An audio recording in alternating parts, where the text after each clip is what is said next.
Si on n'est pas dans une guerre de pouvoir, il n'y a pas de problème.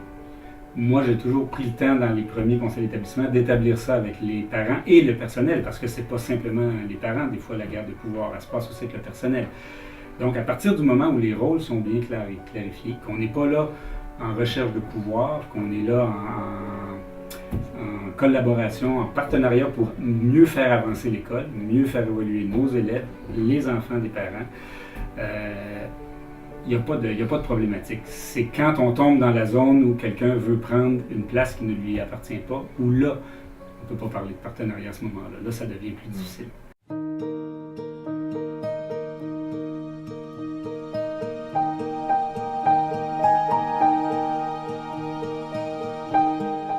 On retrouve un comité de parents dans chacune des commissions scolaires du Québec.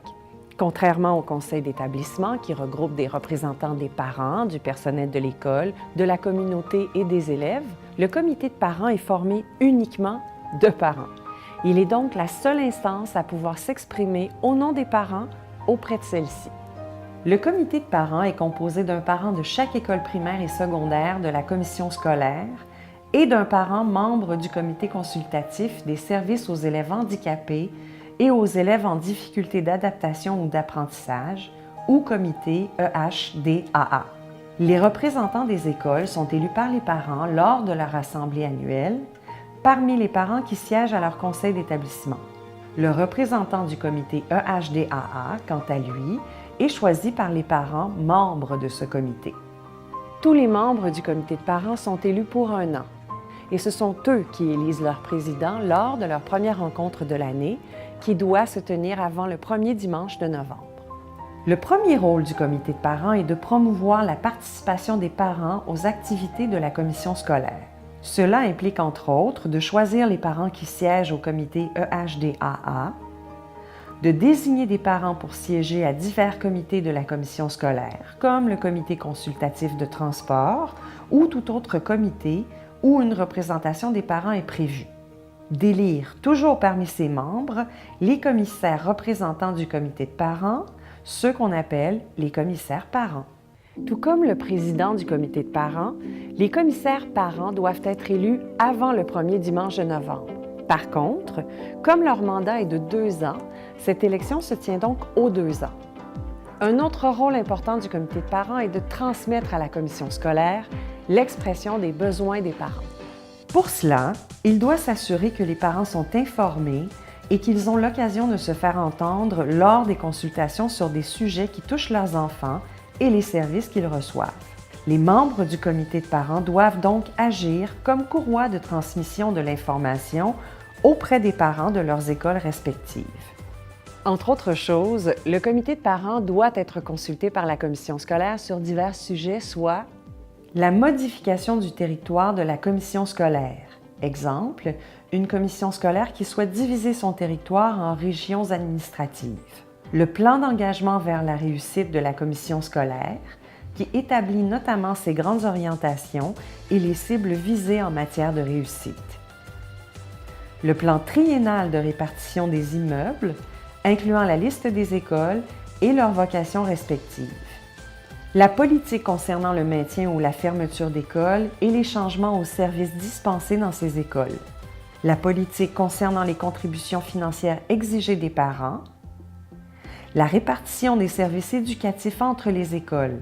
On parle ici des niveaux d'enseignement offerts dans chaque école, des classes spécialisées, des programmes particuliers, etc.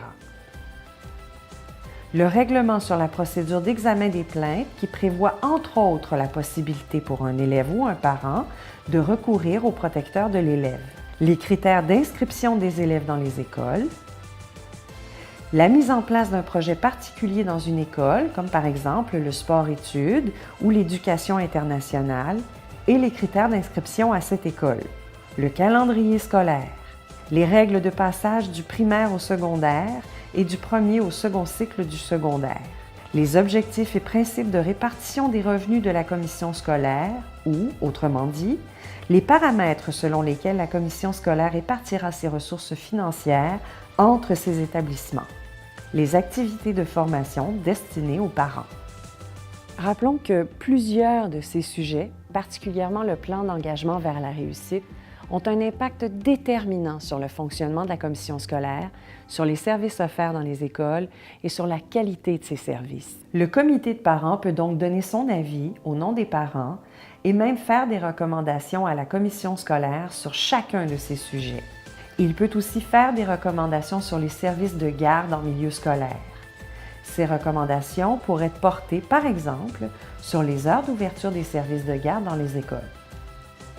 Enfin, le comité de parents peut donner son avis sur tout autre sujet susceptible de permettre d'améliorer le fonctionnement de la commission scolaire et d'assurer une meilleure qualité des services offerts aux élèves.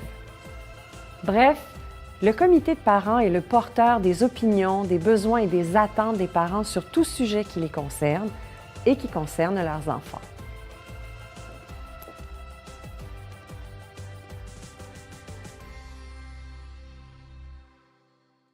Ça ne prend pas grand-chose. Au niveau du conseil d'établissement, on parle d'environ 5 réunions par année, peut-être 6, ça dépend. C'est jamais énorme. Puis c'est des belles décisions qu'on prend. On prend les décisions pour nos enfants, pour notre école. On ne prend pas mais pas pour notre enfant personnel. On parle des enfants qui sont ici à l'école.